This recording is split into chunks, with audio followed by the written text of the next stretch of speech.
Muy buenas a todos. En este episodio vamos a tratar de manera íntegra la toma de Carentán, de la ciudad de Carentán, describiendo la enorme repercusión que tuvo dentro de todas las operaciones del día D.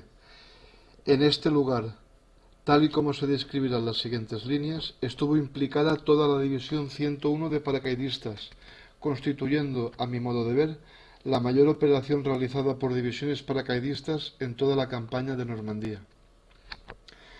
Esta localidad estaba situada a la entrada de la península de Cotentín, tal y como pueden ver en el mapa general.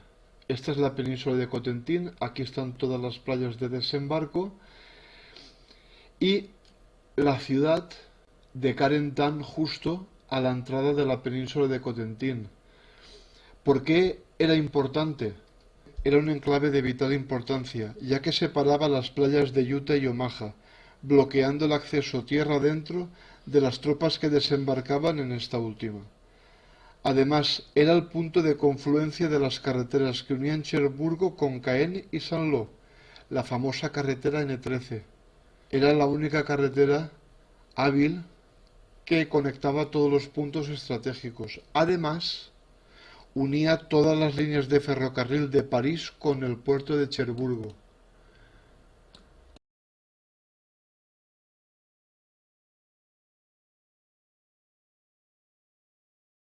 Al tomar Carentán, el objetivo era cortar el suministro de materiales a los alemanes, aislándolos dentro de la península. Una vez tomada esta ciudad y eliminado el hueco entre las fuerzas desembarcadas en ambas playas, utilizarían la carretera N13 para atacar y tomar el puerto de Cherburgo, vital para, posteriormente, recibir todos los suministros de los aliados en el frente occidental.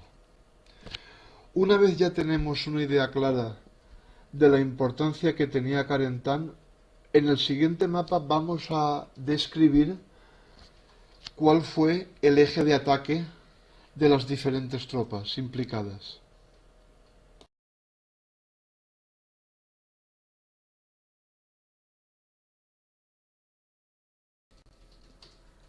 En este primer mapa, lo que podemos observar a grandes rasgos, podemos ver que la zona de salto de la 101 División Aerotransportada se produjo al norte de la ciudad de Carentán.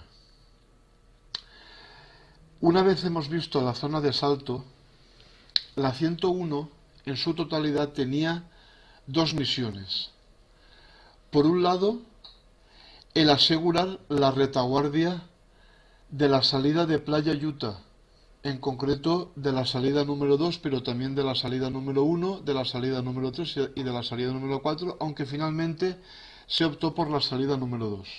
Otra de las misiones principales que tuvo la 101 aerotransportada fue la toma de la ciudad de Carentán. Para ello tenían que rodear toda la ciudad de Carentán, aislarla y posteriormente atacarla por todos los flancos.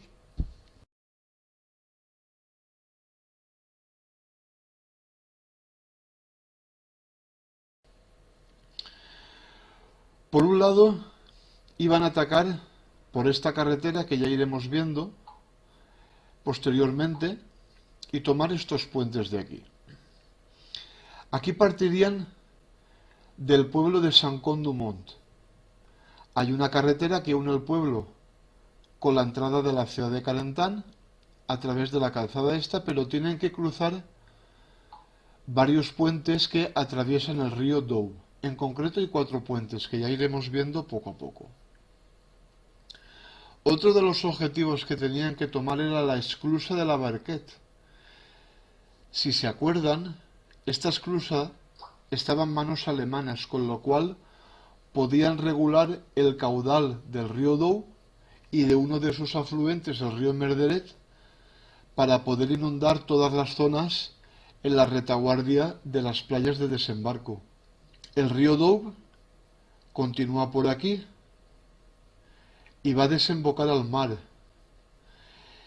Habían 3 puentes que también habían que tomar para que los americanos pudieran pasar a través de ellos y poder rodear así la ciudad de Carentán.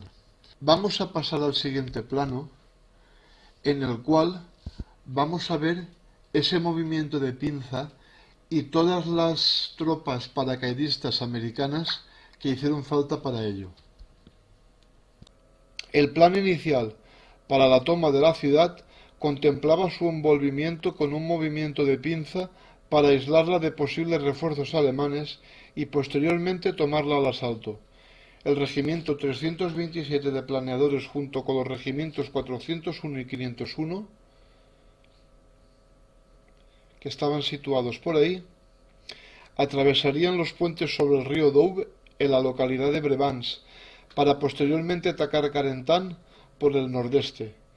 La toma de los puentes de Brevans a la espera de la llegada del 327 de planeadores que vendrían desde Playa Utah correría a cargo del tercer batallón del regimiento 506. El regimiento 502, al mando del coronel Richard Cole, atacaría Carentan desde Saint-Côme-du-Mont, atravesando la carretera que unía las dos localidades.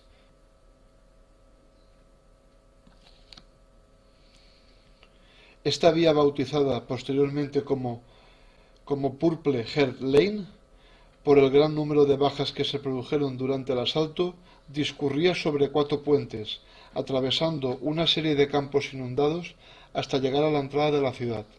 Una vez liberada la carretera y en apoyo del 502, el segundo batallón del regimiento 506 atacaría la ciudad por el oeste.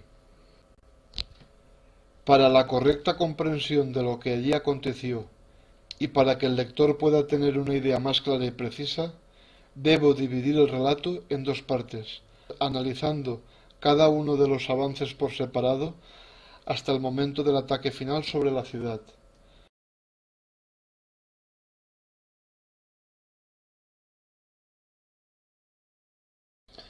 A medianoche del día 5 al 6 de junio, 45 aviones C-47 partieron de Inglaterra con 723 hombres pertenecientes al tercer batallón del 506 Regimiento y 2 pelotones de la compañía C del 326 Regimiento de Ingenieros.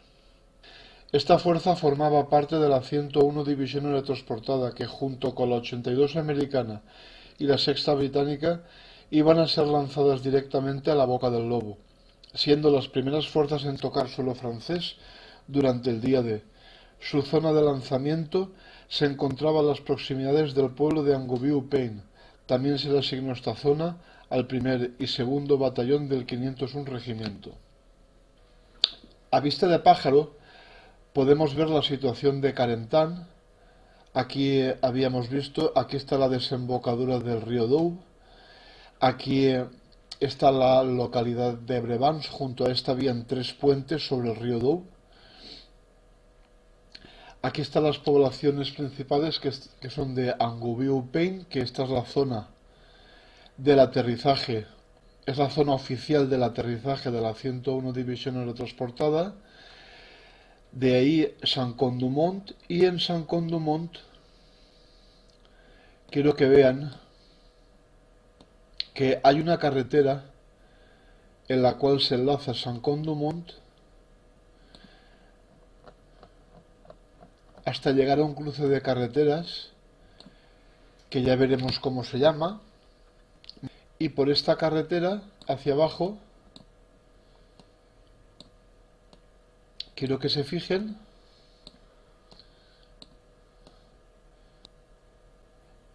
que hay una serie de puentes.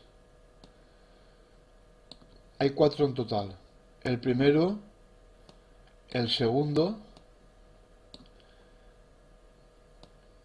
el tercero y el cuarto. Este camino fue bautizado como Purple Heart Line. El corazón púrpura era una condecoración que se les entregaba a los soldados que habían sido heridos en combate, con lo cual pueden imaginarse lo que en esta carretera ocurrió. Otro punto que tenemos que estudiar más adelante es la esclusa de la Barquette. En otros episodios ya estuvimos comentando la importancia que tenía para regular el caudal del río y así poder inundar las zonas en la retaguardia de la península de Cotentin. Otro punto importante que veremos también, si continuamos por el curso del río Dou, este desemboca en el mar y es aquí, en esta curva, que aquí apenas puede verse nada. Estos eran los 3 puentes que había que tomar para así poder cruzar las tropas por aquí y poder atacar Carentan desde el nordeste.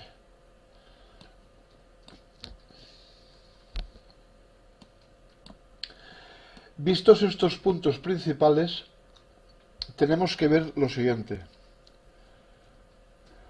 Una vez lanzados los paracaidistas, el objetivo principal del tercer batallón del 506, al mando del teniente coronel Robert Wolverton, era capturar los 2 puentes, uno peatonal y el otro para vehículos ligeros junto al embarcadero de transbordadores en el río Dou, es decir, en esta posición de aquí. Para más adelante, cuando describamos todas las operaciones, podrán ver exactamente estos puentes donde se encontraban. Pero ya le digo, uno estaba aquí y el otro peatonal aquí. El embarcadero estaba por aquí en medio. Dicho esto, estos puentes serían utilizados posteriormente por el 327 Regimiento de Planeadores para envolver Carentan desde el norte y servir de enlace provisional con las fuerzas que habían desembarcado en Omaha. El primer batallón del Regimiento 501 tendría que tomar la esclusa de la Barquette, que como hemos dicho antes, estaba situada aquí. Esta estaba a 1,5 kilómetros al oeste del canal de Carentan. El canal de Carentan es un canal que enlaza con el río Dou hacia la desembocadura en el mar.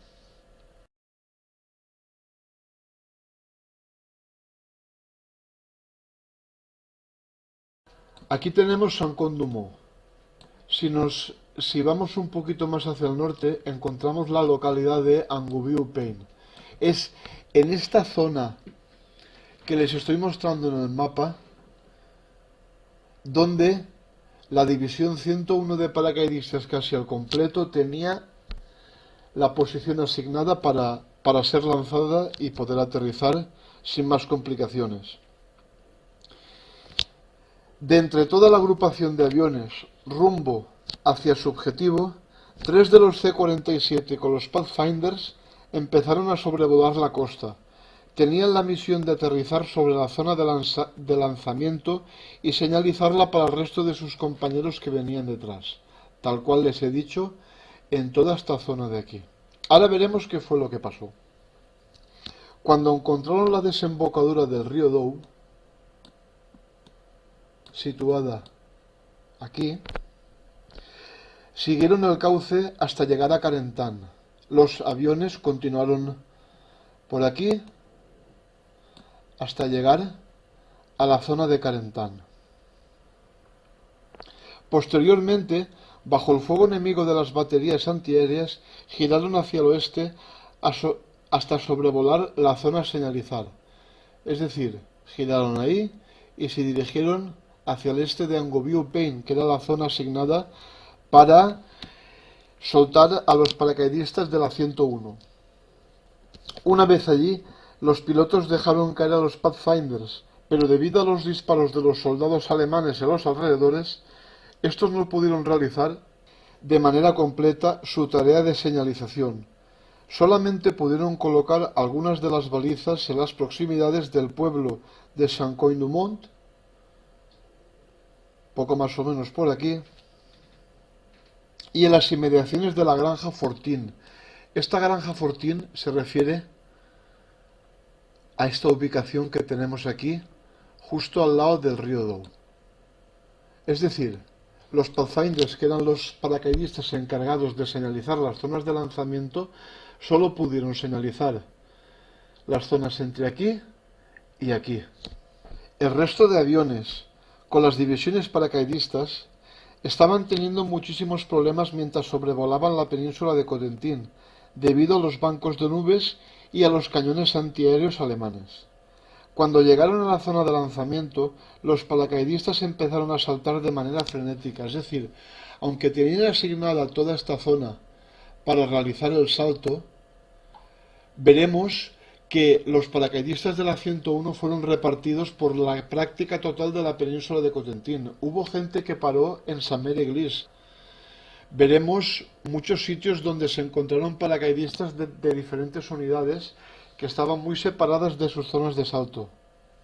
El fuego antiaéreo, cada vez más intenso, y el fuerte viento cruzado dificultaron enormemente la tarea de los pilotos y de los paracaidistas. Al mismo tiempo que estos últimos saltaban, los pilotos de sus aviones volaban tomando medidas evasivas, en un intento desesperado de evitar el impacto de las balas trazadoras en sus fuselajes. Debido a los daños causados, muchos C-47 se estrellaron en las inmediaciones, provocando cuantiosas muertes entre las filas de los regimientos. En futuros episodios podremos ver el más famoso de todos los aviones, el del teniente Meehan, al mando de la compañía Easy del regimiento 506, los famosos Hermanos de Sangre. A este desastre se le sumó la pérdida de muchas bolsas de suministros que los paracaidistas llevaban atadas en sus piernas, debido a la velocidad y a la altura a la cual tuvieron que ser lanzados. En la suelta de los paracaidistas, algunos de los hombres cayeron encima de árboles, quedándose enganchados de sus arneses, al mismo tiempo que eran tiroteados y atravesados con bayonetas. Entre todos los que encontraron la muerte estaban el propio teniente coronel Wolverton.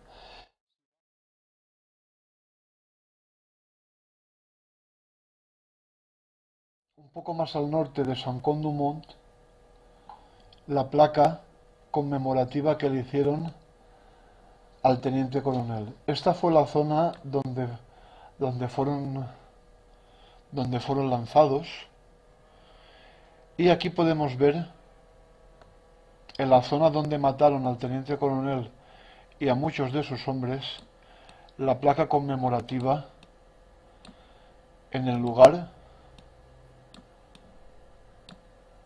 donde fue muerto. En las inmediaciones, la compañía I, que estaba descendiendo muy cerca de Saint-Côme-du-Mont,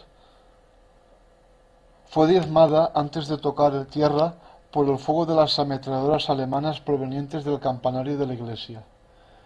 Para ver la zona, nos tenemos que dirigir un poquito más hacia el sur, hacia Saint-Côme-du-Mont. Aquí tenemos la iglesia, aquí podemos ver la iglesia, y en lo alto de la torre de la iglesia habían apostados operarios alemanes con sus ametralladoras, las cuales aprovecharon para diezmar a todos los paracaidistas que estaban cayendo por la zona en ese momento. Otros se ahogaron en las zonas inundadas de Carentan.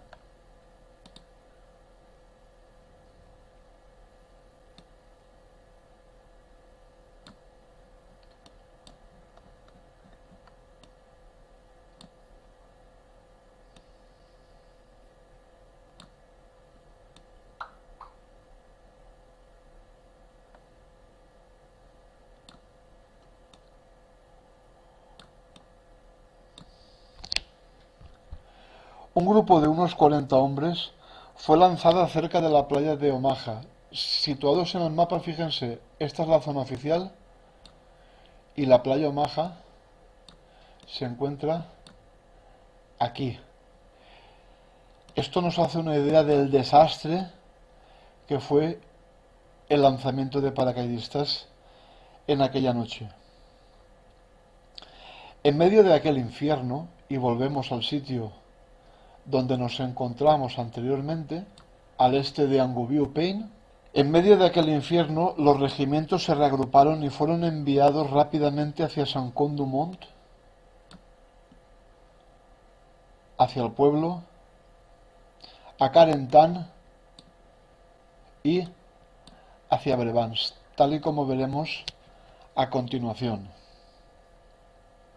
Con las primeras luces del 6 de junio, dos grupos pequeños, uno dirigido por el capitán Charles Shettle y el otro por el teniente Turner Chambers, de la compañía G del tercer batallón del regimiento 506, junto con algunos oficiales de las compañías I y H, llegaron a la zona de los puentes de Brevans, es decir, se dirigieron por aquí hacia esta zona que vemos aquí, donde estaban colocados los puentes que tenían que tomar. El primer puente estaba situado aquí. Este era un puente para vehículos pesados.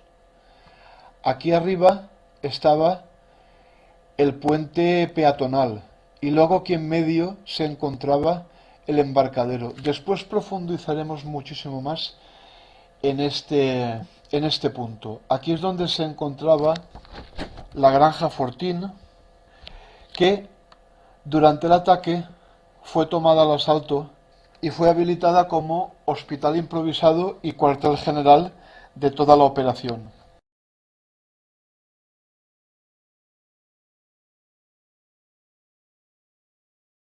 También, después de llegar a la zona de asalto y reagruparse, el coronel Howard Johnson reunió a más de un centenar de hombres del primer batallón del 501 Regimiento en dirección a la esclusa de la Barquette.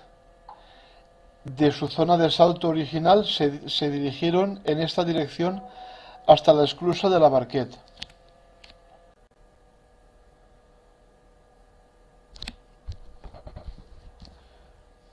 Aquí tenemos el plano general de la toma de la esclusa de la Barquette. Durante la madrugada del 6 de junio, el coronel Howard Johnson reunió a más de un centenar de hombres del primer batallón del 505 Regimiento en dirección a la esclusa de la Barquette. A 200 metros de su objetivo, los alemanes les dispararon con fuego de mortero. Se enviaron 50 hombres a cruzar la esclusa y tomar posiciones en el otro lado, estableciendo un perímetro de seguridad. Es decir, estos hombres, después de tomar la esclusa de la Barquette, establecieron un perímetro de seguridad para evitar los posibles contraataques desde Carentan. Durante las primeras horas del día 7 de junio, tras mantener toda la línea de defensa el primer día, a la altura de la curva del río, tal y como se establece en el mapa, posicionó a 150 de sus hombres con 6 ametralladoras del calibre 30, estableciendo un cordón defensivo en dirección a Penemé. A las 4 de la tarde, los alemanes atacaron con el primer batallón del sexto regimiento de Heider, pero fueron rechazados tras duros combates. Por lo acontecido aquí, el lugar fue bautizado como Hell's Corner. Al final del día 7, tras los combates, la larga cola de prisioneros alemanes que desfilaban por el camino hacia Penemé fue bombardeada con mortero desde Carentan, matando a muchos de ellos. Una vez hemos visto la situación en el mapa, vamos a describir brevemente sobre el terreno dónde está situada la esclusa de la Barquette y los principales puntos estratégicos. Aquí al norte está la zona de lanzamiento de paracaidistas y después de reunirse atacaron en esta dirección. A unos 200 metros estaban situadas unas pequeñas defensas alemanas que abrieron fuego contra ellos. El coronel envió a 50 hombres a cruzar la esclusa, que es la que tenemos aquí. Vamos un poco sobre el terreno y se lo podré explicar mejor. Aquí delante tienen el río Doubs y más hacia... Y si continuamos por el caminito este de aquí, podemos llegar perfectamente hasta donde estaba situada la esclusa de la Barquette, que era el que controlaba el caudal del río Doubs, y así se podía inundar todas las zonas de la retaguardia a voluntad. Aquí en el sur, aquí al fondo está la ciudad de Carentan. Aquí delante tenemos el perímetro defensivo que establecieron los hombres durante el 6 de junio para intentar evitar los contraataques provenientes desde Carentan.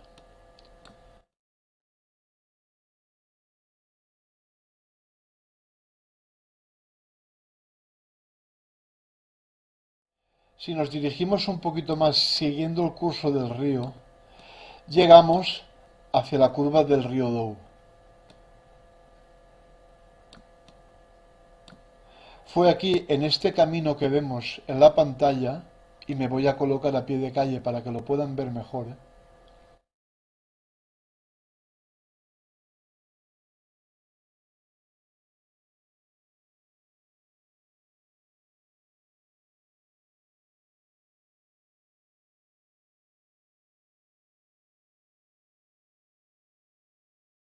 Fue exactamente en esta línea donde los americanos posicionaron las 6 ametralladoras pesadas del calibre 30 para cubrir todo el flanco de la esclusa de la Barquet. Si salimos de aquí, aquí hoy en día apenas puede apreciarse nada, pero poco más o menos estaba situado en esta línea que ustedes pueden ver en pantalla. Desde más al norte atacaron el primer batallón del sexto regimiento alemán, pero fueron rechazados tras duros combates. La magnitud de la batalla en esta zona fue tal que esta esquina, esta curva del río Douf, fue bautizada como Hell's Corner.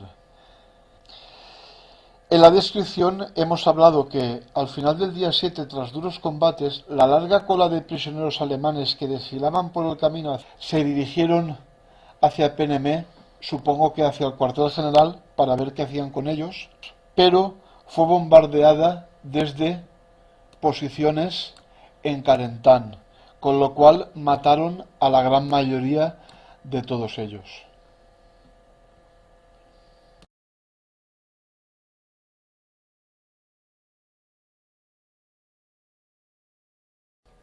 Habíamos visto que los americanos avanzaron desde sus zonas de salto en dirección hacia los puentes, que estaban situados en una de las curvas que tiene el río Doub antes de su desembocadura en el mar. Aquí vamos a ver varias cosas a tener en cuenta para ver las posiciones de ataque. Algunos paracaidistas situados en las inmediaciones de la zona de los puentes de Brevans, a medida que se iban acercando atravesando las ciénagas, dispararon sus morteros de 60 milímetros, impactando en las inmediaciones de las posiciones alemanas. Estos, al verse rebasados por los atacantes, pasaron otra vez al otro margen del río y se posicionaron en todo este margen. Tras llegar a la entrada de los puentes, los americanos se posicionaron cubriendo un frente entre el puente peatonal y el de los vehículos pesados en todo este tramo de terraplén, estableciendo un perímetro defensivo tanto en esta dirección para atacar los puentes como en retaguardia, por si acaso eran atacados por detrás. Cuando hubieron tomado las posiciones defensivas, el capitán Charles Shettle organizó rápidamente dos pequeños pelotones de asalto con la compañía H, con el objetivo de establecer una cabeza de puente al otro lado. El plan original contaba con la utilización de botes hinchables, pero al perderse estos durante el lanzamiento no hubo más remedio que pasar por el mismo puente asumiendo muchos más riesgos. Con las primeras luces del día, el segundo equipo tuvo que hacer el cruce por debajo del mismo puente. Intentaron cruzarlo por arriba, pero las ametralladoras alemanas empezaron a abrir fuego sobre ellos, con lo cual les hizo retroceder y tuvieron que pasar el puente por debajo.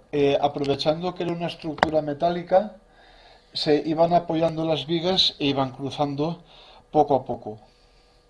Después de dos ataques de los paracaidistas para tomar el margen oriental del río, el plan de Shettle se tuvo que abandonar, ya que los refuerzos alemanes que llegaban a la zona impedían el avance. Viendo cómo la situación se volvía más crítica por momentos, los oficiales al mando ordenaron cablear con explosivos toda la estructura del puente por si tenían que volarlo más tarde. Las municiones se estaban agotando y los paracaidistas americanos que llegaban a la zona, atravesando los campos inundados, lo hacían bajo el fuego de los morteros y las ametralladoras alemanas. incluido un cañón de 88 milímetros que estaba posicionado delante del puente peatonal. Lo único provechoso que se podía sacar de aquel desastre era que los alemanes tampoco podían disponer de aquel puente para sus operaciones. Habían intentado un contraataque a través del puente para desalojar a los americanos esa misma mañana, pero los habían matado a todos. El tercer batallón del regimiento 506 tenía que aguantar aquella posición los próximos 3 días hasta ser relevados por el 327 de planeadores. El cruce de la pasarela peatonal por parte de los refuerzos americanos que llegaban al puente era imposible, ya que, como hemos dicho, la pasarela estaba cubierta por el fuego de un cañón de 88 milímetros.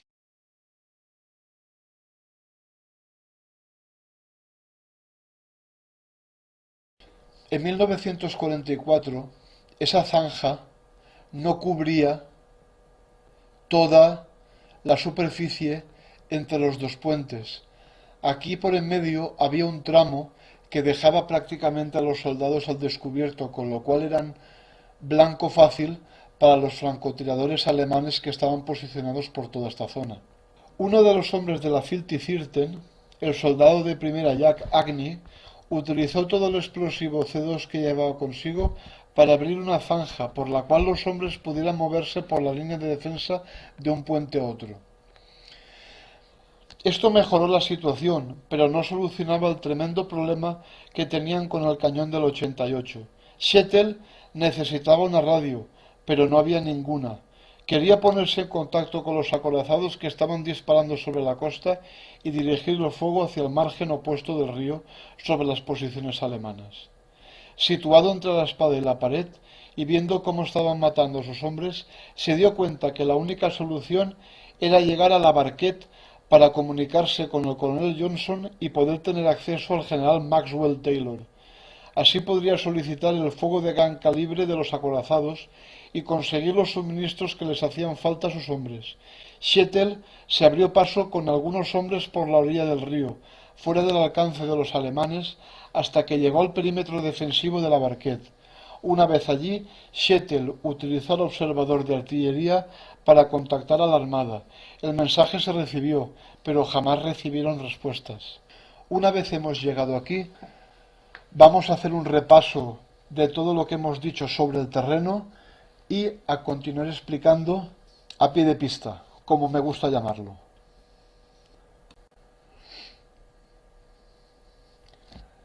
Aquí nos encontramos con el río Douf y la curva antes de la desembocadura en el mar, que está en esta zona de aquí.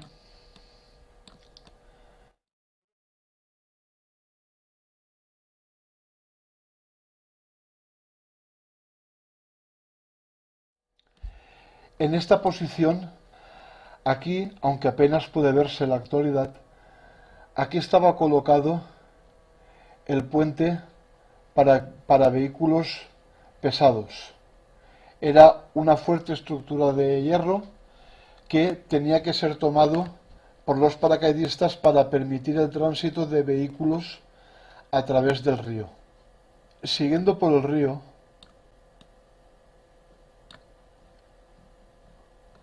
nos acercamos un poco más y aquí pueden ver una pequeña marca. Esta pequeña marca es el punto de referencia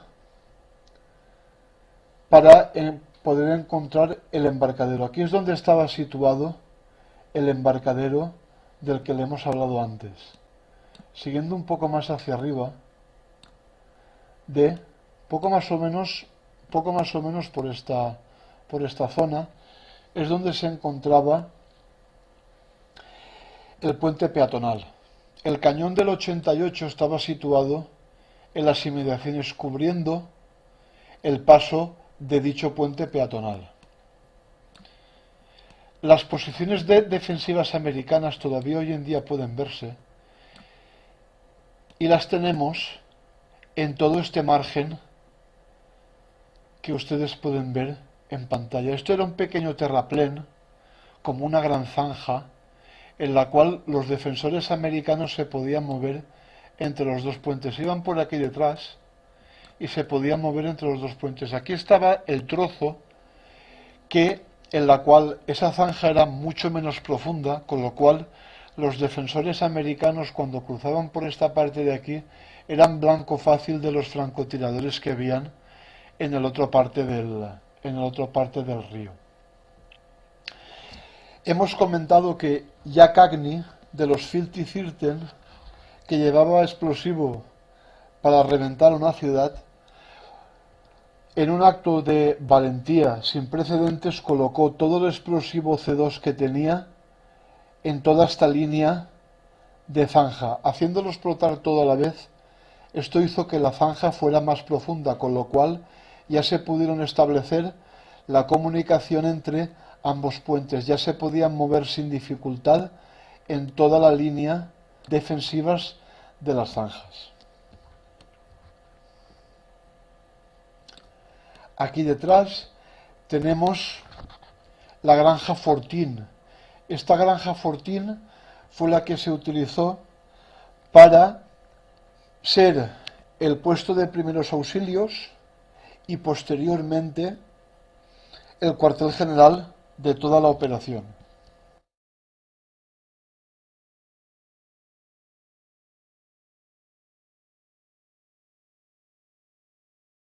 Mientras estábamos mirando el mapa, que el tercer batallón del regimiento 506 iba a aguantar esa posición los próximos 3 días hasta ser relevados por el 327 de planeadores. Muy bien.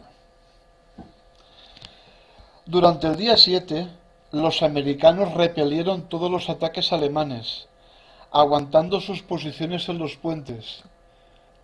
La acción más destacada la protagonizó el teniente primero Charles Santarsiero, de la compañía I, cuando parte de la compañía G, unos 14 hombres, al mando del sargento Skin, se estaba moviendo hacia su posición asignada detrás de la trinchera, a la altura del embarcadero del transbordador, es decir, poco más o menos por aquí. Estamos ubicados en esta posición.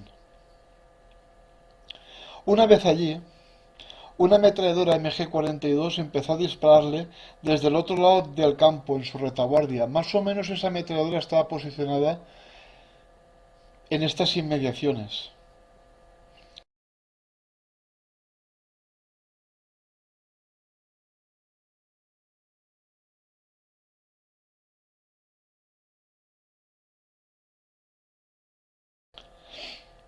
Mientras un batallón de infantería de marina alemana que se retiraba empujado por el avance de las tropas aliadas comenzó el asalto en la retaguardia, creyendo que solo iban a luchar contra estos 14 hombres que habían visto. Los alemanes cargaron contra la posición sin saber que Santarsiero ya los había visto venir. Sin poder coordinarse para la defensa con el grupo de Skin, y nos colocamos en la posición donde estaban estos defensores, colocó cuidadosamente a sus hombres y abrió fuego contra los alemanes desde esta posición de aquí. Los alemanes se encontraban a una distancia de unos 75 metros de sus posiciones y fueron barridos con el fuego de las ametralladoras. Al cabo de un rato empezaron a rendirse. El grupo de la MG-42, a ver que no podía hacer prácticamente nada, acabó por rindiéndose.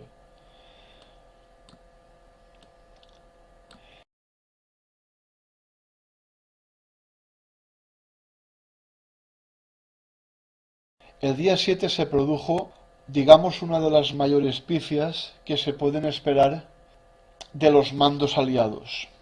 Y consistió que el coronel Singh, que era el comandante en jefe del 506 regimiento, no tenía noticia ninguna de la situación del tercer batallón del 506, que estaba atacando los puentes. Pensó que los puentes todavía estaban en manos de los alemanes y ordenó su destrucción mediante un ataque aéreo. Los P-57 Mustang y los P-47 Thunderbolt aparecieron temprano, destruyendo con bombas el puente de carretera. Es decir, aparecieron por esta zona de aquí, avanzaron y con sus bombas consiguieron destrozar el puente de la carretera, que era el que estaba situado aquí. La pasarela peatonal no sufrió tantos daños, pero se produjeron bajas entre las filas americanas por algunas bombas que cayeron cerca de la orilla del río. Como pueden ver, en toda la superficie todavía pueden verse los diferentes cráteres que hay por todas las inmediaciones del río, con lo cual se pueden hacer una idea de lo que aquí estaba pasando. En unos momentos, todo el esfuerzo y sacrificio de los batallones por mantener los puentes cayó en saco roto. El 8 de junio, el teniente Santarsiero fue enviado hacia Abbeville por orden de Shettle, con la misión de contactar con el resto de la división. En la población de Hiesville informaron de la situación al general Macauliffe. De manera inmediata se le ordenó al 327 Regimiento de Planeadores, que iba a desembarcar en la playa Utah, situada aquí, que acudieran en ayuda del tercer batallón del Regimiento 506, que se encontraba atacando los puentes, como hemos dicho, aquí. Durante la noche del 8 de junio, al fin, aquellos hombres pudieron ser relevados de los puentes, después de 3 días de combate. Tras de sí, dejaron a 103 compañeros que perdieron la vida en defensa de aquella posición. Los alemanes, al ver la destrucción que habían ocasionado los aviones aliados, se habían retirado hacia el sur para defender Carentan. Antes de continuar mostrándoles la misión, quiero que vean un monumento que, para los que somos aficionados al mundo del paracaidismo, el paracaidismo militar, es muy importante para nosotros. Les habíamos dicho que había un grupo de paracaidistas pertenecientes al tercer batallón del regimiento 506 que eran denominados los Filthy Thirteen. Habíamos explicado que uno de ellos, Jack Agnew, había puesto todo el explosivo C2 en esta parte de la zanja para poder comunicar los dos puentes por todos los defensores y que pudieran atravesar toda esta zanja, todo este terraplén, sin peligro entre un puente y el otro. ¿Qué es lo que caracterizaba a estos hombres?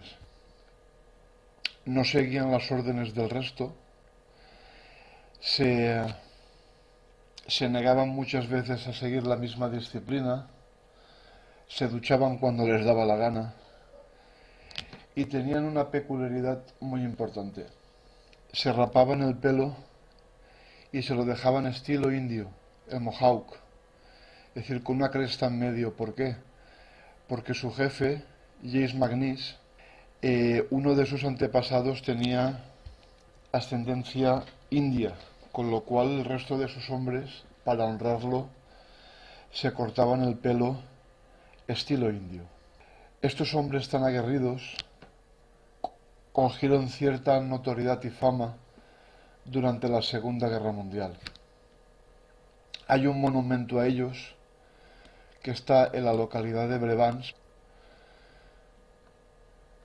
Para ver el memorial, y es curiosísimo, quiero que lo vean, tenemos que ir por aquí. Nos acercamos aquí.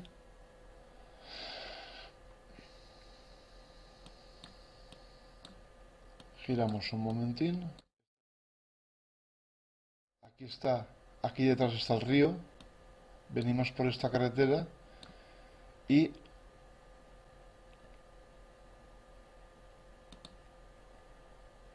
aquí tenemos el memorial. Pueden ver uno de los paracaidistas con el pelo, aquí apenas puede verse, pero si se acercan por ahí podrán encontrar esta estatua hecha en bronce que rememora las acciones de aquellos inadaptados que sirvieron tan fielmente en las divisiones paracaidistas.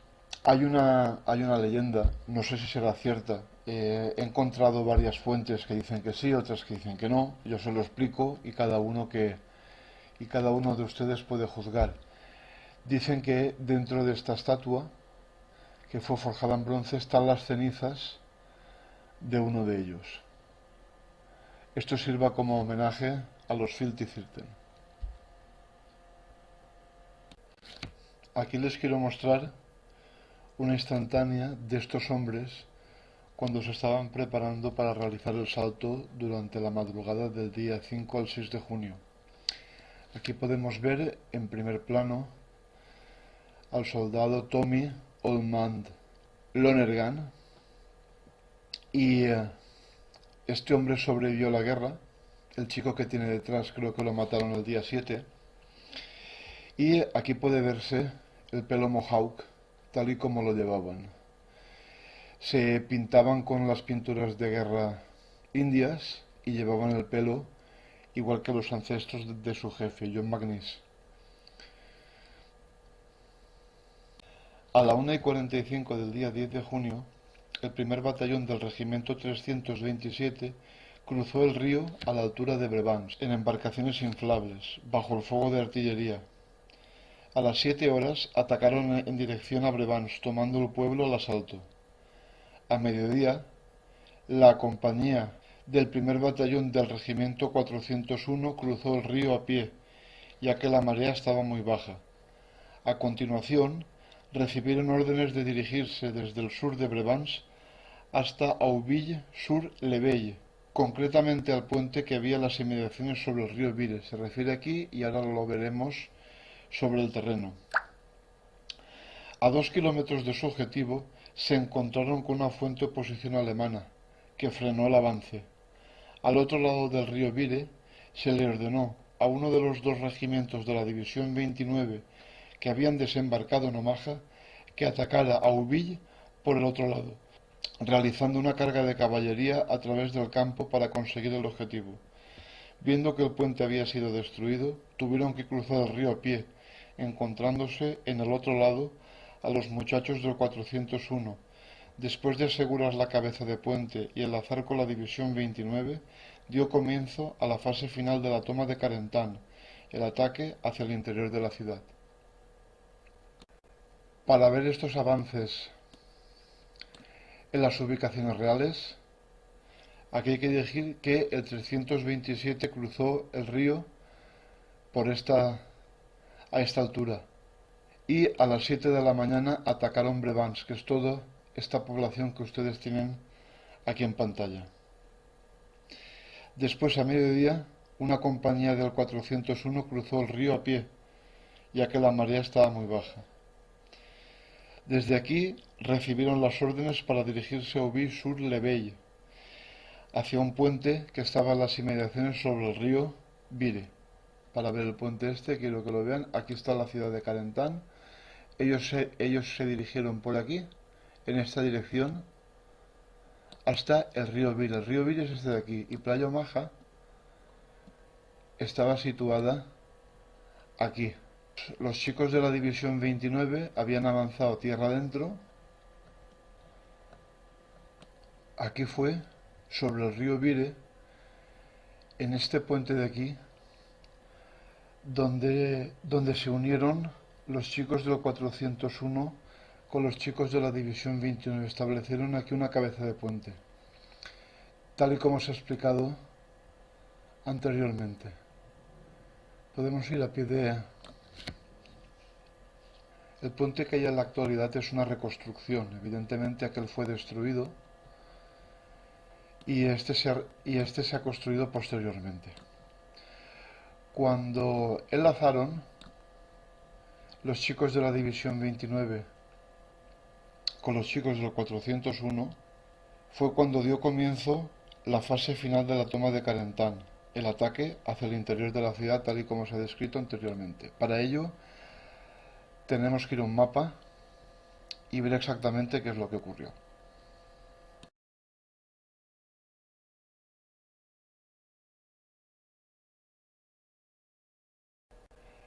Después de haber enlazado a los chicos del 401 con la División 29 que venía de Omaha, tal y como hemos visto anteriormente, el coronel Bud Harper mandó las compañías del primer batallón del 327 Regimiento y el segundo batallón del 327 en su avance hacia Carentan, tal y como se puede ver en el mapa.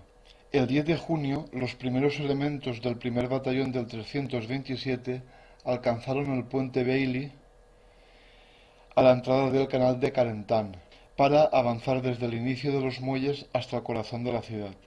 Para poder iniciar el ataque, tras atravesar el puente, posicionó a la compañía A del 401 Regimiento de Planeadores en la orilla este del canal, es decir, en esa dirección hacia el final. Este canal de Carentan discurre hasta el interior de la población. Y posteriormente a la compañía G del 327 por la orilla este, es decir, por aquí. El ataque empezó a las 10 horas del día 11 de junio de 1944. Las dos compañías avanzaron 450 metros bajo el fuego de mortero, es decir, por ambos márgenes del canal, bajo el fuego de los morteros provenientes del interior de Carentan, teniendo que detener el avance esa misma tarde. Ahora vamos sobre el terreno y podrán ver exactamente de lo que estamos hablando.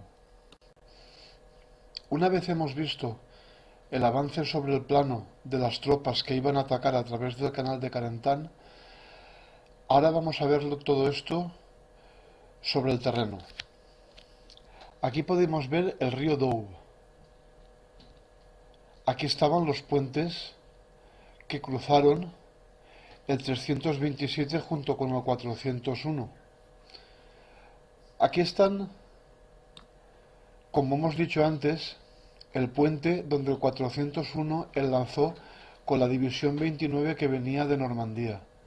Y posteriormente habíamos descrito que tanto el 327 como el 401 se dirigieron hacia el canal de Carentan para iniciar el ataque al interior de la ciudad desde allí. Vamos a desplazarnos hasta ese punto. Para ello vamos a ampliar la imagen. Aquí podemos ver el canal de Carentan que hemos hecho la descripción, y justo aquí abajo está el canal de Taute. El canal Taute se une en esta intersección junto con el canal de Carentan y el río Doubs, que viene de la esclusa de la Barquette y se dirige directamente hacia el mar. El puente Bailey que cruzó el 327 está situado aquí, justo aquí. Si me siguen, aquí tienen el puente que todavía hoy en día continúa en pie. Aquí se puede ver la estructura por donde pasó el 327 y aquí está la intersección entre el río Doubs, el canal de Taute y la entrada al canal de Carentan. Una vez cruzaron el puente, tal y como se hace en la descripción,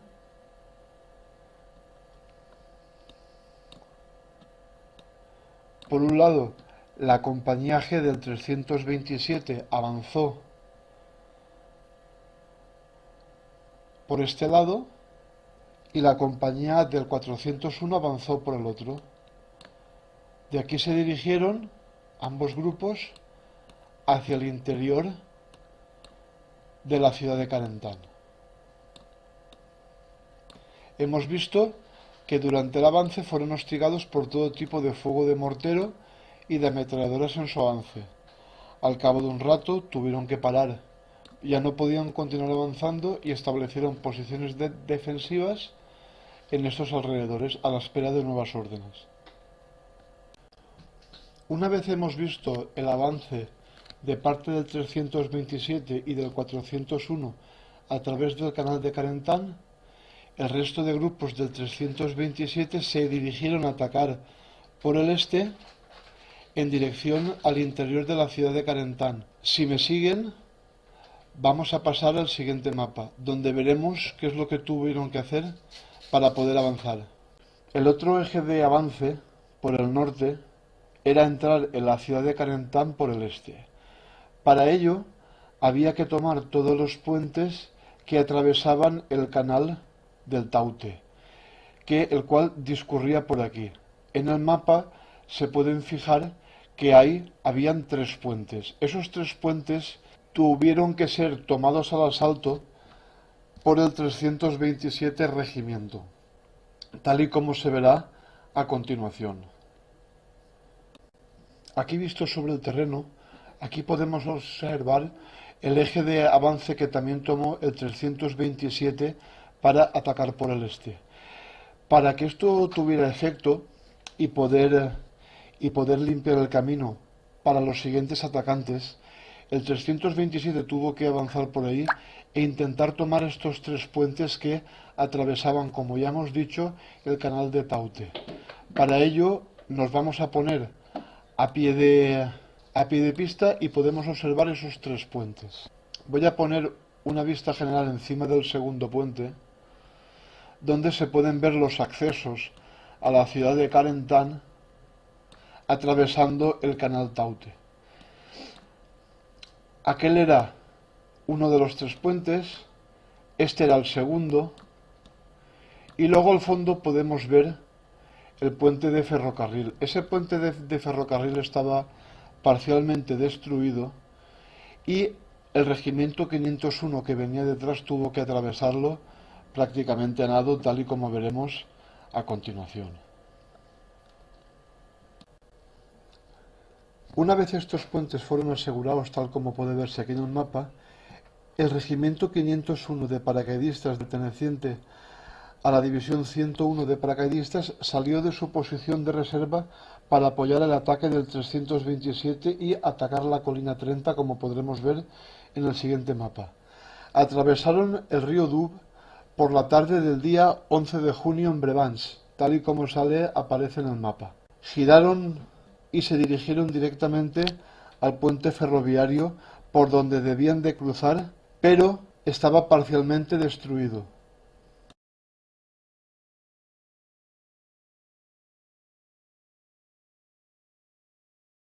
Una vez el regimiento 501, después de atravesar los puentes en el río Dou y girar a la derecha para atacar por el este la ciudad de Carentan, llegaron a últimas horas del día 11 a la altura del puente de ferrocarril, que estaba parcialmente destruido. Como no podían cruzarlo, durante la mañana del día 12 iban a intentar cruzarlo con botes hinchables. Cuando empezaron el ataque, el día 12 de junio por la mañana, una lluvia de fuego de mortero proveniente de la colina 30, que estaba situada al sur de Carentan, tal y como puede verse en el mapa, y luego veremos sobre el terreno, destrozó la gran mayoría de los botes. Aunque algunos de los paracaidistas consiguieron cruzar en ellos, el resto de hombres del 501 tuvo que pasar atravesando el casi destruido puente de ferrocarril.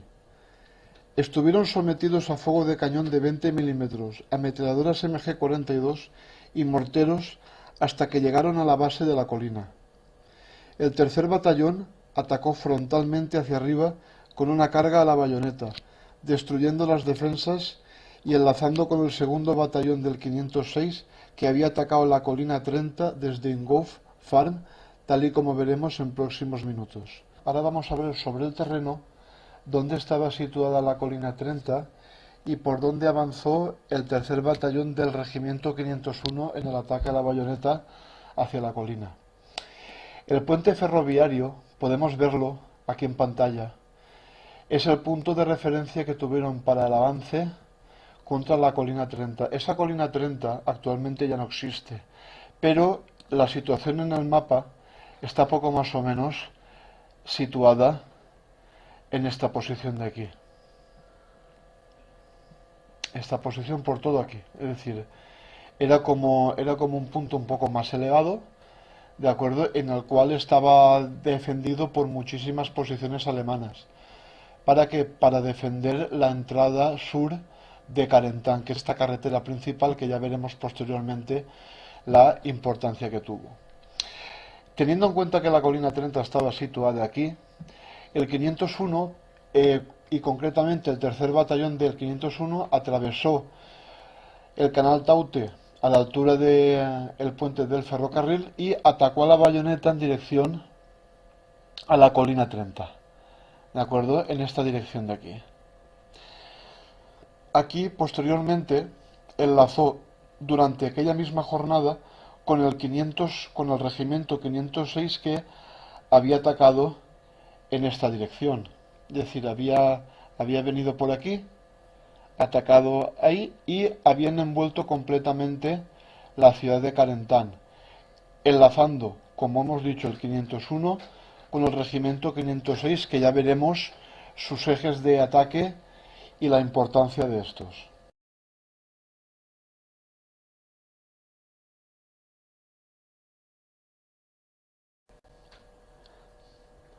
Ese mismo día 12 de junio, mientras el tercer batallón del regimiento 501 atacaba frontalmente la colina 30 y luego enlazaba con el segundo del 506, el segundo batallón del 501 que venía por la carretera N13 desde San Hilary Petitville, es decir, en esta dirección, llegó hasta la estación de tren de Carentan, situada aquí y que posteriormente vamos a ver sobre el terreno.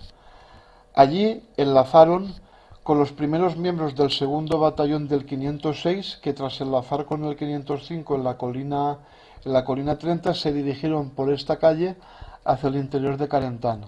Aquí también enlazaron con los soldados del 327 y del 401, habían avanzado por los embarcaderos hasta el interior de Carentan. Estos soldados del regimiento de planeadores fueron los primeros en entrar al pueblo, bajo el fuego de los pequeños grupos de francotiradores y soldados apostados en las casas. El mayor Van der Heide, comandante en jefe de los Leones de Carentan, había huido durante la noche. Aquí ahora de lo que vamos a ver es el avance del segundo batallón del 501 siguiendo estas vías del tren hasta llegar a la estación de tren de Carentan. Ellos entraron por aquí al mismo tiempo que sus compañeros del tercer batallón atacaban hacia abajo hacia la colina 30. Los del segundo batallón del 501 avanzaron por las vías del tren hasta la estación de Carentan, poco más o menos hasta llegar aquí. Aquí dijimos que habían enlazado con el segundo batallón del regimiento 506 que venía por esta calle de aquí. Ahora bajaremos un poco más y lo podrán ver. Y luego en esta confluencia de los dos regimientos, si se dan cuenta, aquí arriba está el canal de Carentan, por el cual ese mismo día el 327 y el 401 pudieron atacar por fin hacia el interior y tomaron contacto aquí todas las fuerzas en el centro de la ciudad. Para que puedan verlo más detenidamente y tengan referencias, aquí vamos a ponernos a pie de calle. Me pongo en la estación de tren de Carentan y quiero que continúen conmigo a echar un vistazo. Por aquí vienen las vías del tren por la cual accedieron al interior de Carentan el segundo batallón del 501. Aquí al norte estaba el canal de Carentan, por el cual accedieron hasta esta, o sea, poco más o menos hasta estas posiciones, el 327 y 401. Y si seguimos por la calle esta, un poco más hacia... andamos un poco más por la calle esta, y llegaremos a un sitio que, para los que somos muy aficionados a todo esto, tiene un significado un tanto especial por lo que veremos ya en sucesivos vídeos. Continuamos por la calle, venimos de la estación de tren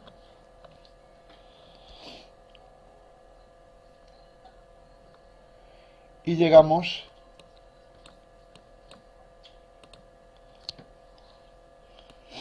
a esta calle de aquí.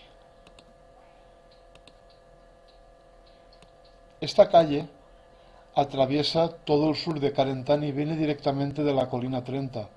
Por aquí es por donde avanzó el segundo batallón del 506 y se reunió, enlazó con los chicos del 501 aquí delante de la estación.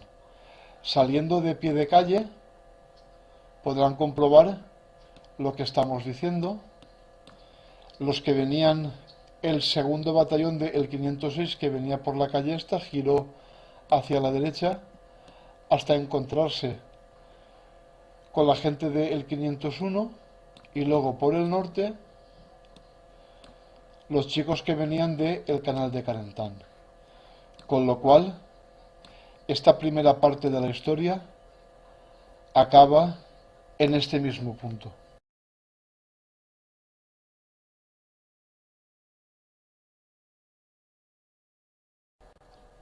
Observando este mapa, aquí pueden ver la conjunción de las tres fuerzas. Aquí cabe resaltar que todo acabó a las 7 de la mañana del día 12 de junio, tras asegurar toda la zona. El segundo batallón del 506 Regimiento había enlazado con el 327, el 401 y el 501. La ciudad de Carentán había caído en manos aliadas. El teniente coronel Strayer se encontró con el tercer batallón del 327. Entraron en una tienda de vinos y abrieron una botella para brindar. Estaba presente Strayer, Allen del 401 y Harper del 327. Ese mismo día se construyó una pasarela de pontones al lado de la antigua ubicación del puente peatonal en Brevans para el traspaso de vehículos. Aunque la sensación de victoria que se produjo de manera general animó a los hombres de la 101, esta duró muy poco. Los alemanes no se iban a quedar de brazos cruzados, ya que los leones de Carentán no tardarían en atacar, junto con elementos de la 17 SS Panzer, por un lugar que los defensores bautizaron como Bloody Gulch. Esta parte de la historia se podrá ver en el episodio de Hermanos de Sangre. Una vez hemos visto el ataque por el este, a través de los puentes de Brevans, para entrar por los accesos del este de Carentán, vamos a ver lo que supuso el ataque por el oeste. Veremos por dónde avanzó el segundo batallón del 506 y el regimiento 502.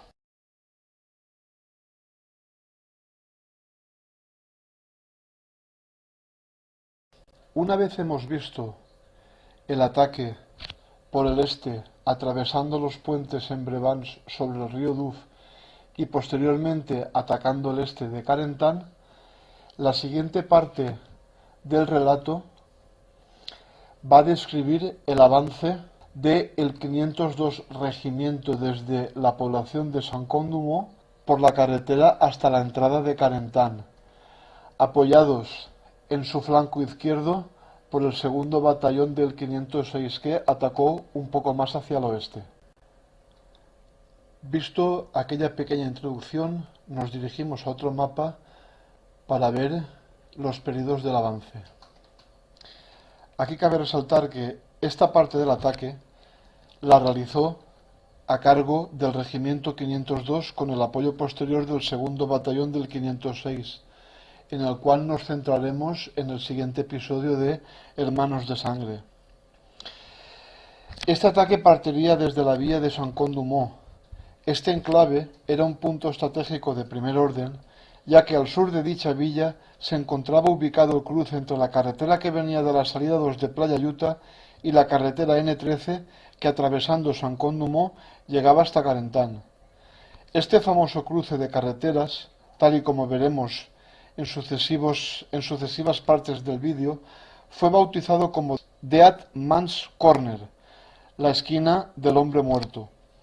El nombre está motivado porque en 1944, durante una semana, un carro de combate americano Stuart, destruido el día 7 de junio, permaneció en este cruce con la tripulación muerta, mientras las tropas que venían de Playa Utah pasaban por delante.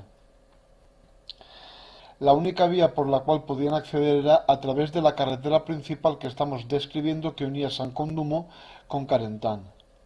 El ataque final sobre Saint-Condumont estaba planeado para las 4:45 del 8 de junio, pero debido a la falta de coordinación por la dispersión de las fuerzas aerotransportadas, no se pudo llevar a cabo con la efectividad necesaria. Pese a ello, la localidad fue tomada por la 101 División Aerotransportada durante la tarde del 9 de junio, después de intensos combates contra el 6º Regimiento Felsenjäger, que eran los paracaidistas alemanes, al mando del coronel Van der Heydt. Durante la retirada hacia el interior de Carentán, los alemanes bloquearon la carretera y los 4 puentes que discurrían por encima del río Doubs. Durante la noche del día 9, el teniente coronel Robert Cole, al mando del tercer batallón del regimiento 502, recibió la orden de atacar Carentan, siguiendo este mismo camino. Era la antigua N13, que era este de aquí. Ahora este es el actual trazado de la N13, pero por aquel entonces la carretera principal discurría por donde vamos a ver nosotros. Aparte de esto, tenía que asegurar los 4 puentes hasta llegar a la entrada de dicha ciudad. Tal y como han podido ver anteriormente en el mapa, sobre el terreno podemos ver la localidad de Saint-Côme-du-Mont y la famosa carretera que lo une directamente con la entrada norte de la ciudad de Carentan.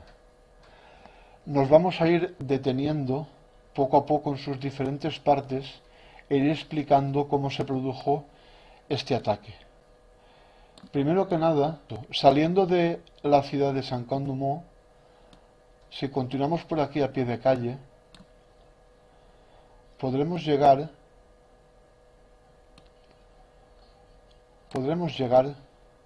hasta la esquina del Hombre Muerto.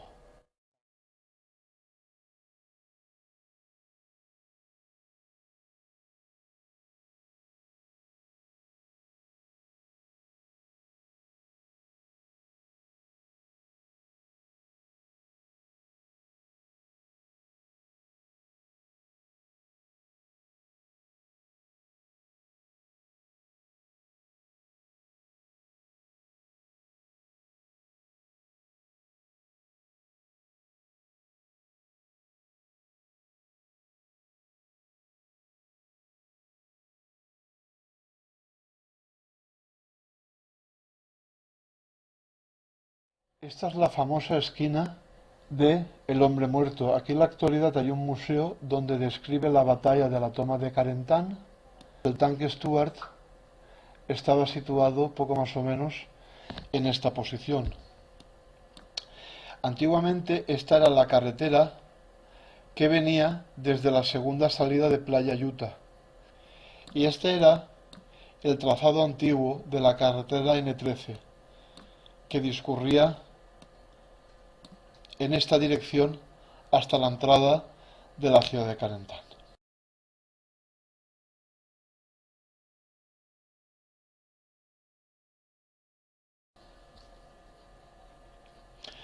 Una vez aquí, vamos a describir tal cual fue la batalla, parándonos en cada uno de los lugares, saliendo del pie de calle.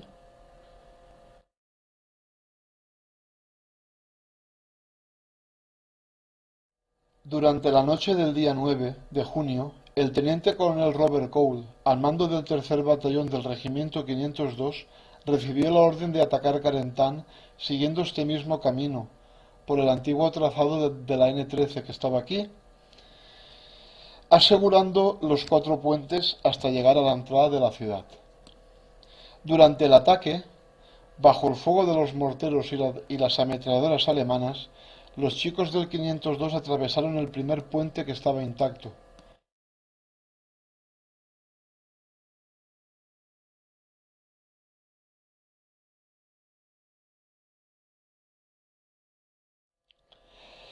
Después de atravesar el primer puente,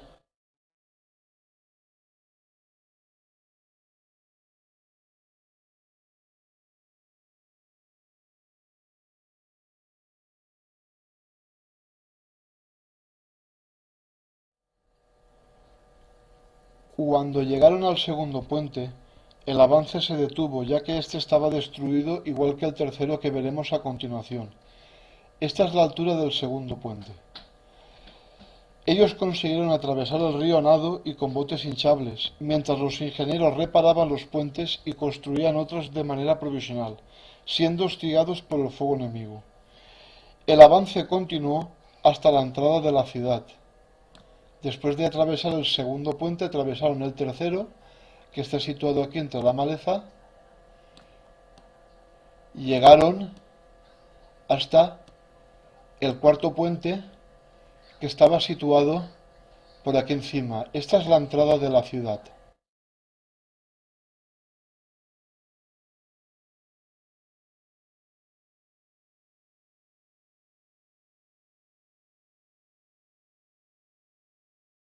El acceso a dicho puente estaba bloqueado por un obstáculo muy específico, los denominados puertas belgas.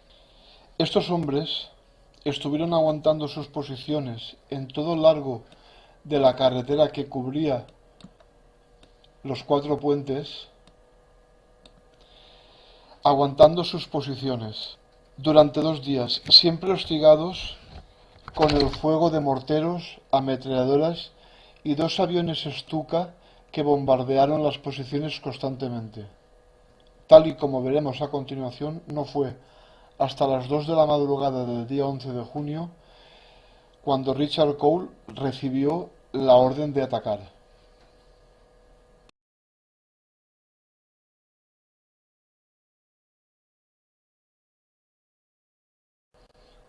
En este plano, aquí podemos ver el croquis que había en el cuarto puente, un pequeño dibujo de lo que era una puerta belga que obstruía completamente la entrada a dicho puente, con lo cual no podían atacar hacia el interior de Carentana. A las 2 de la mañana del día 11 de junio, Robert Cole ordenó cruzar el puente número 4, consiguiendo desplazar unos centímetros la puerta belga que obstruía el acceso. Este escaso margen permitió cruzar a los hombres de uno en uno, aprovechando que el fuego enemigo proveniente de Ingolf Farm había cesado. Desde esta granja, que se encontraba a las afueras de la ciudad, los alemanes, que se habían hecho fuerte tras sus muros, controlaban el acceso a la urbe, abriendo fuego contra los paracaidistas americanos repartidos a lo largo de la carretera. Posteriormente, y todavía de madrugada, a las 6:15 horas, Cole ordenó la carga a la bayoneta contra la granja. Tras ordenar esta carga a la bayoneta, estos hombres estaban amparados tras una cortina de humo que los americanos habían disparado unos instantes antes. Robert Cole empezó a correr, encabezando la carga, sin darse cuenta de que todos los hombres que debían atacar, solo 20 de ellos le estaban siguiendo. Se quedó perplejo, ya que las órdenes no se habían transmitido de manera correcta, pero aún así continuó la carga. Al final consiguieron rodear la granja, obligando a los alemanes a retirarse hasta detrás de las vías del tren, que están bastante más al sur, como veremos en el próximo plano. Se intentó pactar una tregua para evacuar a los heridos, pero los alemanes la rompieron, disparando gran cantidad de fuego de mortero sobre las posiciones americanas en el interior de la granja y sus alrededores. Viendo el intenso fuego de artillería que estaba concentrado sobre las tropas, Cole, con sus fuerzas muy mermadas, pensó en retirarse, aprovechando la ayuda del fuego de cobertura de la artillería americana que estaba empezando a contraatacar. Al final optó por lo contrario, volviendo a cargar contra las posiciones enemigas, consiguiendo así que los alemanes se retiraran de sus posiciones, atrasando todavía más la línea del frente. Momentos después, él y sus hombres se unieron con la compañía C del primer batallón del 502 al mando de John Cassidy, atacando más hacia el sur, como vamos a ver a continuación.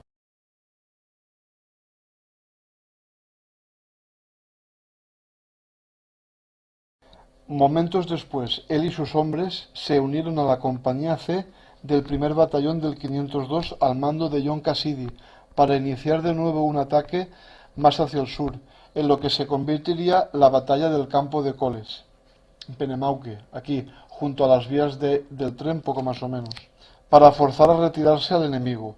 Tras estas brutales luchas casi cuerpo a cuerpo, el coronel Robert Sink, al mando del segundo batallón del regimiento 506, reemplazaría al 502, que estaba diezmada, para la toma de la colina 30 al sur de Carentán.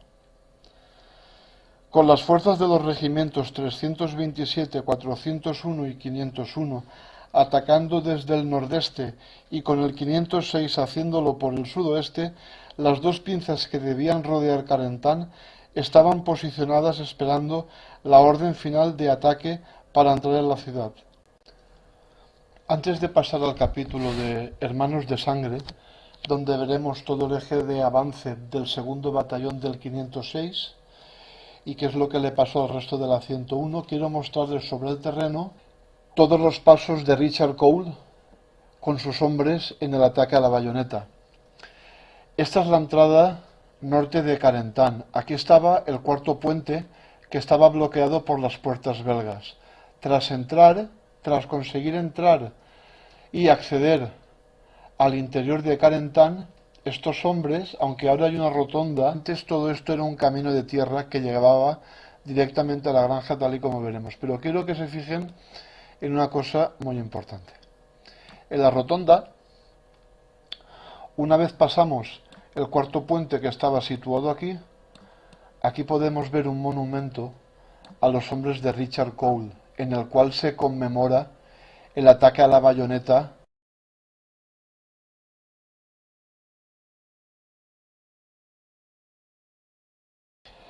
Fue en este lugar donde se inició el ataque a la bayoneta y siguieron por esta calle hacia el fondo, tal y como vamos a ver ahora.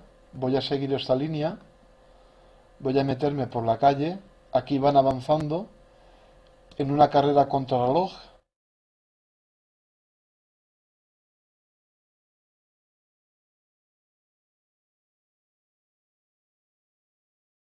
Ellos continuaron por aquí corriendo como descosidos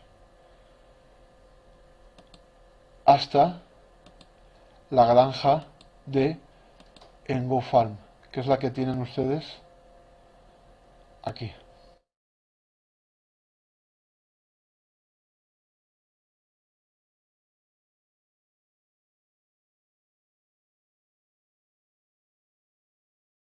Aquí podemos ver aquella granja.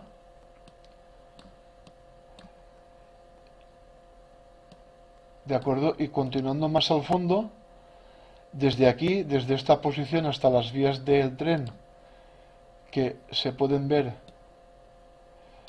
siguiendo esa misma calle hacia abajo, teniendo la granja Ingouf como referencia, aquí se pueden ver las vías del tren. Toda esta zona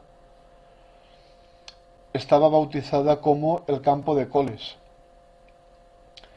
Y por aquí estaban situadas los defensores que anteriormente habían estado en Ingouf Farm, se retiraron hasta esta línea. Richard Cole junto a Cassidy iniciaron otro ataque hacia las vías del tren en esa dirección tal cual se lo hemos explicado en el mapa. Los grandes aficionados, igual como yo, estamos echando en falta un hecho que se produjo a continuación. ¿El nombre de Bloody Witch les suena? ¿Cómo es que en esta historia no he contado nada del 506? Si les interesa todo esto, quiero que se esperen conmigo al siguiente episodio. Yo estoy seguro que lo van a disfrutar. Bienvenidos a los Hermanos de Sangre.